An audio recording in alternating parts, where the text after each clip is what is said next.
পার্শ্ববর্তী দেশে যখন আসলে এক ধরনের উগ্রপন্থা থাকে, আমরা তো জানি যে বিজেপির রাজনীতি কি ধরনের, এবং এখন তারা বিভিন্ন শেষ পর্যন্ত পশ্চিমবঙ্গ বিজেপির দখলে চলে আসছে। এটা কি আসলে বাংলাদেশে কোনোভাবে উগ্রপন্থার রাজনীতির ক্ষেত্রে এক ধরনের বাতাস দেওয়া যাকে বলে সেটি কোনোভাবে কাজ করতে পারে না? কিন্তু আমরা সাম্প্রতিক সময় কিছু কিছু ঘটনা দেখছি, বোমা উদ্ধার থেকে শুরু করে বেশ কিছু, এরকম কোনো আশঙ্কা দেখেন কিনা? আমি আজিজ ভাইয়ের কথার সাথে একটা বিষয় একটু ডিফার করি। আজিজ ভাই বলেছেন যে এই যে ত্রিপাক্ষিক সম্পর্ক রক্ষা করাটা কঠিন, চ্যালেঞ্জিং। হ্যাঁ, এটা চ্যালেঞ্জিং তখন যখন আপনি আপনার শাসন ব্যবস্থাকে দুর্বল করে ফেলবেন। আপনাকে মনে রাখতে হবে, আপনার অর্থনীতি, আপনার আভ্যন্তরীণ রাজনীতি যদি শক্তিশালী থাকে, আপনি যদি আপনার জাতিকে ঐক্যবদ্ধ রাখেন, আপনি ন্যায়ের উপরে থাকবেন। আমার স্বার্থে আমি চায়নার সাথে চুক্তি করব, আমার যেখানে বেটার মনে হবে আমি আমেরিকার সাথে বিজনেস করব, আমার যেখানে সুবিধা ভারতের সাথে আমার বোঝাপড়া হবে। আমার কাউকে কোনো রক্তচক্ষুকে গণ্য করার দরকার নাই।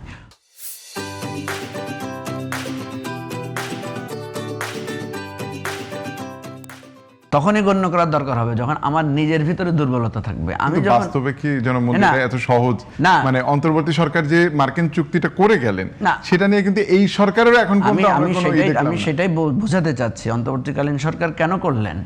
কারণ ওই যে ভারতের সাথে তাদের একটা যেহেতু সম্পর্কে খারাপ হয়েছে, এই যে আমি হিসাব নিকাশগুলোর কথা বলছি, কথা হচ্ছে আপনি যদি দৃঢ় থাকেন, আপনি যদি স্ট্রং থাকেন। হ্যাঁ, একটা তো আছে কৌশলগত ব্যাপার, যে আমি চায়নাকে ব্যালেন্স করার জন্য আমেরিকার সাথে, আপনাকে মনে রাখতে হবে আপনি কোনো একক শক্তির হাতে বন্দী হয়ে গেলে বিপদ। শেখ হাসিনা যেটা করেছেন যে একচ্ছত্রভাবে ভারতের হাতে উনি আশ্রয় নিয়েছেন, শেল্টার নিয়েছেন। আরেকটা কথা বলতে ভুলে গেছি, আপনি শুধু আওয়ামী লীগ তো না, আমাদের এখানে জাতীয় পার্টির চরিত্রটা দেখেন। জাতীয় পার্টির প্রধান বলছেন যে ভারতের আমন্ত্রণ ডিনাই করলে এটা ওরা ভালো চোখে দেখে না।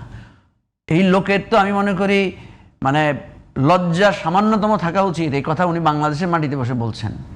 নিজের জাতিকে কত হেয় করে, এরা নিজেদেরকে কত দাস গোলাম মনে করে নিজেদেরকে। ভাই, রাষ্ট্র তাহলে তো পৃথিবীতে ছোট দেশ টিকে থাকতো না। পৃথিবীতে গরিব দেশের মানুষ সব বড়দের দাস হয়ে যেত। এটা তো হয় নাই পৃথিবীতে। সুতরাং দাস শ্রেণীর এই মানসিকতা তো পরিহার করতে হবে। আপনি যেটা বলেছেন, ভারতে উগ্র রাজনীতির প্রভাব বাংলাদেশে কিছুটা থাকবে, সমস্যা থাকবে। ভারতে যদি সাম্প্রদায়িক দাঙ্গা হয়, ভারতে যদি মুসলমানদের উপর আক্রমণ হয়, এইটার ওয়েভ বাংলাদেশে পড়ে।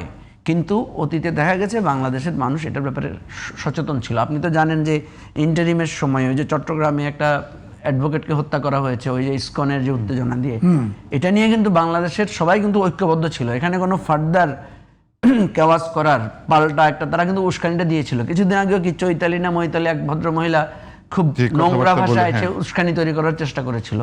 আমার কাছে মনে হচ্ছে এগুলোকে আমরা যত বেশি আলোচনায় আনবো, তাদের এই হিংস্রতা, তাদের এই উগ্রতাকে আমরা যত বেশি মানুষের মধ্যে আমরা মনে করব যে ভারত এটা ষড়যন্ত্র করছে। আমাদের এখানে কোনো সাম্প্রদায়িক দাঙ্গা, কোনো ধরনের উগ্রপন্থাকে আমরা প্রশ্রয় দিব না। উগ্রপন্থা আলটিমেটলি আমাদের দেশ এবং জাতি এবং স্বাধীনতা সার্বভৌমত্বের জন্য ক্ষতি করে। এটা আমাদেরকে এই অ্যাওয়ারনেস চালু রাখতে হবে।